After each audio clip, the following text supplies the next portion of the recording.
I started out as a drummer. I love drums. And then I left that and started playing the Bible harps later years. It was a lot of fun.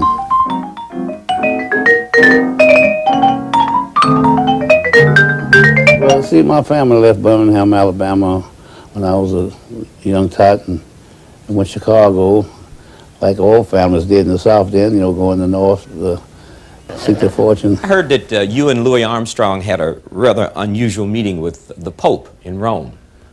Yeah, it was very unusual. You know, outside of being the world's greatest trumpet player, Louis could make a lot of fun, you know, had a lot of humor in his dialogue. And so we played a music festival over in Italy, and the Holy Father used to listen at this festival on TV. And so it was about a dozen artists, so he picked Louis Armstrong and I out to be his guests at the Vatican when this affair was over with. And so we went to the Vatican, and the Holy Father was so glad to meet us, and he gave us all kind of medals and all kind of blessings. So he said, he told his aide, he said, I want you to take Mr. Armstrong and Mr.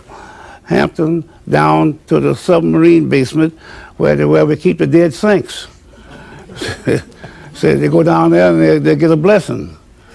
So Louis turned around and asked me, he said, what do you mean about the dead saints? I said, well, that's down in the catacombs where they keep the dead saints, and you go down and pray and you get a blessing. All Catholics do this.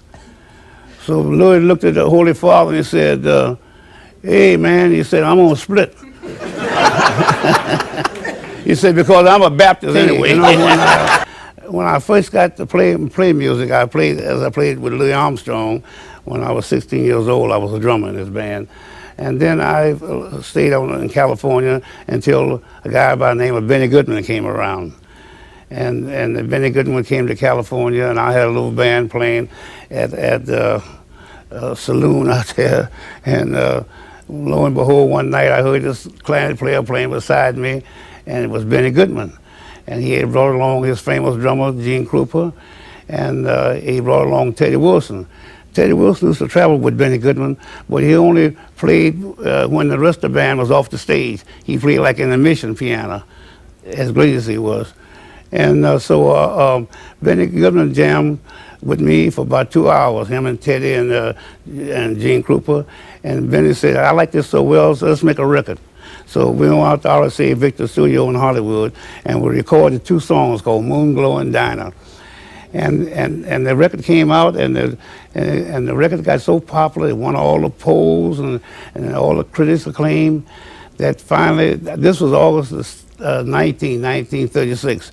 And in November the 11th, 1936, I joined the Benny Goodman group, his quartet, and here in New York City at the Manhattan Room. And it was the first time that black and white ever played together. Black and white never played together in football, basketball, no endeavors, socially or spiritually, any kind of way. The black stayed on their side of town, the white stayed on their side of town. But when we got together and played, people seemed to forget about the color and listen to the music. And I think the Benny Goodman Quartet, I think by us mixing together like that was a forerunner for Jackie Robinson getting into Major League Baseball.